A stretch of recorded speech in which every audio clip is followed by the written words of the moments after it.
Bears back. I guess in my mind, I mean, the plan was to weaken them, not to destroy them. I expected the Census Bears to lose either way. It was just maybe a little bit wishful thinking of me to expect them to have failed more toughness tests than they did.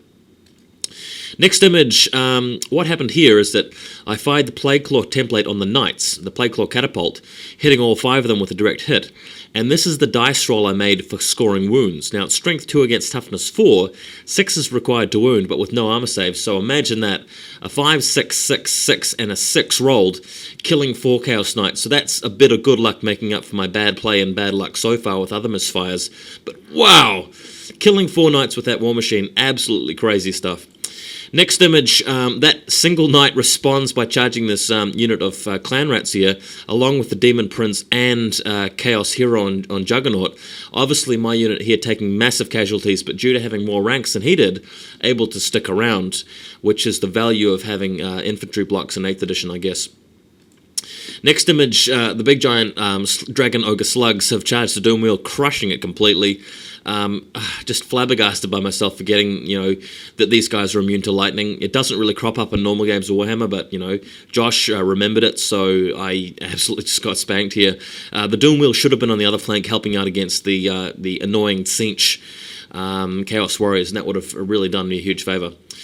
Next image, speaking of those guys, they've actually attacked this unit of Plague Monks. Now, critically, he's charged a unit of Marauders as well. So what actually happened in this fight is that because he had clipped on the side to allow the Marauders in, he'd only got a few wounds worth of damage with the Tzeentch Warriors, and I was able to attack back with a Plague Banner going off and doing massive damage to his Marauders. I actually managed to win this fight. Now, unluckily for me, Josh only lost by, 1 or 2 points and managed to hold thanks to the Rapturous Standard, but that could have been a huge swing in favour of me for this game, killing both of those units at once with a break test. So there you go. A little bit unfortunate I didn't really get a break there.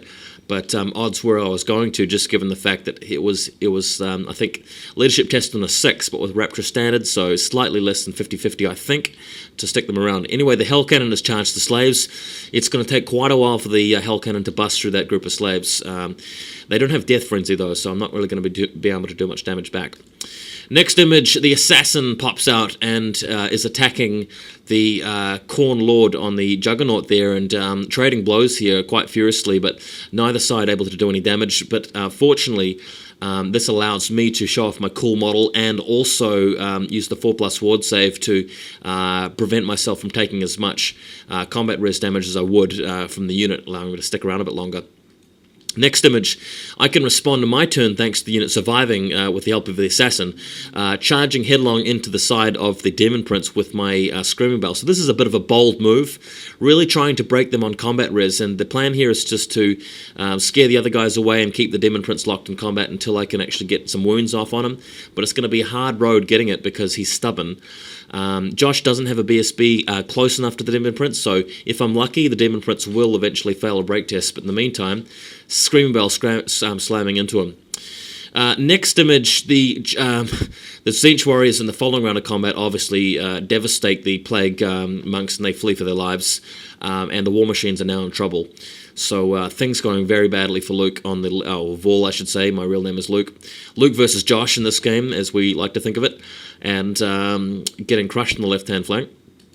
Next image, the Screaming Bell had used the Power Scroll to cast the dreaded 13th spell on the unit of Khorne Warriors with Hellbirds, turning them to Clan Rats, so that's a small victory for me, but losing most of my guys in the process thanks to the resulting miscast. Marauders charging into the flank here to help out the Demon Prince, not quite doing enough damage to wipe out all the units pushing the bell, but getting into combat with the BSB there. Next image, the Tzeentch Warriors just mopping up the War Machines and Plague Monks, as you'd expect them to on that flank, well out of range of everybody else. Next image, the Rat Ogres in combat with the Dragon Ogres here. Not really good fight for the Rat Ogres, but really trying my luck here, managing to at least kill one of them before, after a couple of rounds of combat, getting wiped. And my Giant Rats, which have done very little this game, unfortunately, have moved around. Now, in the background there, I've destroyed his Chaos Knight. My Assassin's been chopped down, and he's fled away with his Khorne hero on the Juggernaut, but the BSB but the Demon Prince is still in combat with the Grey Seer, and in the background too is Hell Cannon slogging away at the slaves. I think he's got the slaves down to about 20 now. Next image, I've charged in the rear of his Marauder unit with a unit of Clan Rats, which were previously Chaos Warriors, and the Gutter Runners, which have been running for the whole game, and I've shown up at the back. I'm trying to get enough wounds here to win the combat, but still wasn't enough to break the Demon Prince or get the Grey Seer out of trouble. And now the Khorne Lord and the Juggernaut has rallied, so I'm in a bit of a serious situation here. Next photo, he charges in the rear and starts cutting down the Clan Rats, which is very bad for me. I can't lose the combat because I'm unbreakable, but with so many guys around, obviously he's going to be able to get in to fight me in the final turn of the game.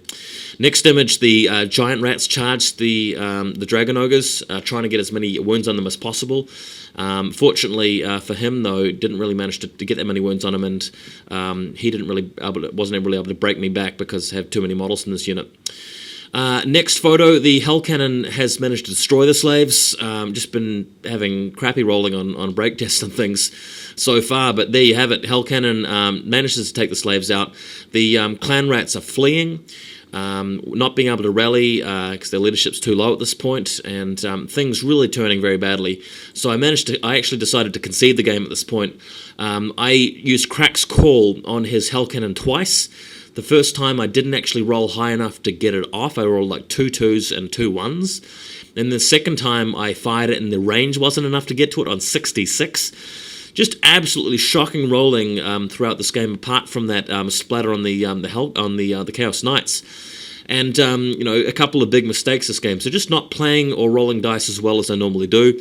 And Josh managed to come away with the victory. But it was a ripper of a game.